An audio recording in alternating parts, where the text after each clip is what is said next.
On August 13, 1961, the Berlin Wall was erected around West Berlin, effectively isolating it from the rest of East Germany. Following World War II, the victorious allies of Great Britain, France, the US, and the Soviet Union came together to make a decision. This decision would determine the occupation of Nazi Germany. In the end, the Potsdam Agreement split Nazi Germany into 4 sectors: the British sector, the French sector, the American sector, and the Soviet sector. This was meant to be a temporary agreement until a permanent solution was formed. However, distinct values between the USSR and the 3 nations proved to be an issue.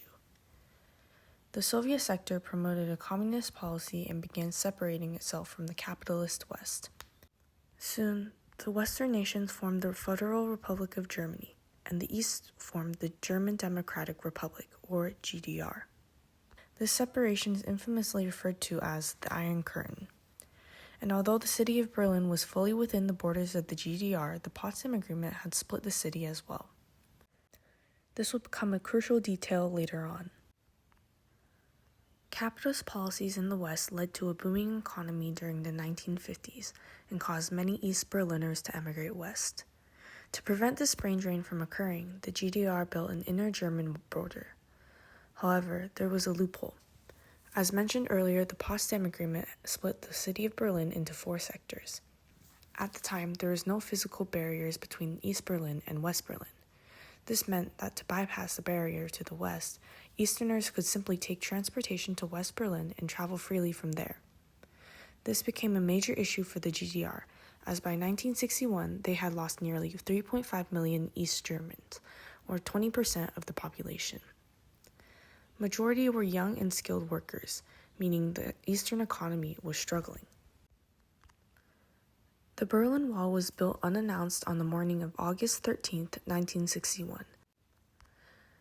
Eastern soldiers stood shoulder to shoulder along the invisible border as kilometers of barbed wire were unraveled through the middle of the city. This was the Berlin Wall. Later on, the wall became fortified so that it was virtually impossible to cross the wall. Guard towers and dogs lined the death strip of the wall. Spiked strips lined the foot of the wall in case anyone succeeded in jumping over. And despite seemingly inevitable failure, many still tried. The only way to get past the wall legally was through strict regulations and a stack full of paperwork. And although these regulations meant that the Eastern economy would recover, to the West, it was a clear oppression of East Germans from freedom. Tunnels were dug to escape from under, hot air balloons were flown over the wall, and even tanks drove straight through in attempts to flee west. Although there were several successes, most ended in death. The public in the West responded to the wall's cruelty with protest. Increasing pressure from the West forced the GDR to compromise. In the end, it was the mistaken words of East German spokesman Günter Schabowski which led to the demise of the wall.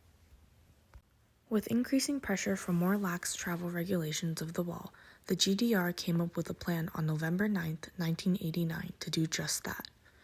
The plan was to allow private trips abroad without conditions, meaning that anyone could travel between the border without consequence. That evening, Günter Schabowski held a routine press conference. Near the end of the conference, Schabowski casually mentioned the relaxed travel laws, and when asked when the law would go into effect, he answered immediately, without delay. The problem with this was that the law was actually supposed to go into effect the following day in an orderly manner, when the passport offices had opened. News spread, and that night flocks of East and West Berliners met at the wall. And although officers tried to let citizens pass through slowly, it was to no avail. Tens of thousands of Berliners stormed the wall, and with the fall of the wall, so came the fall of the GDR. The collapse of the wall had brought about a chain reaction of significant events.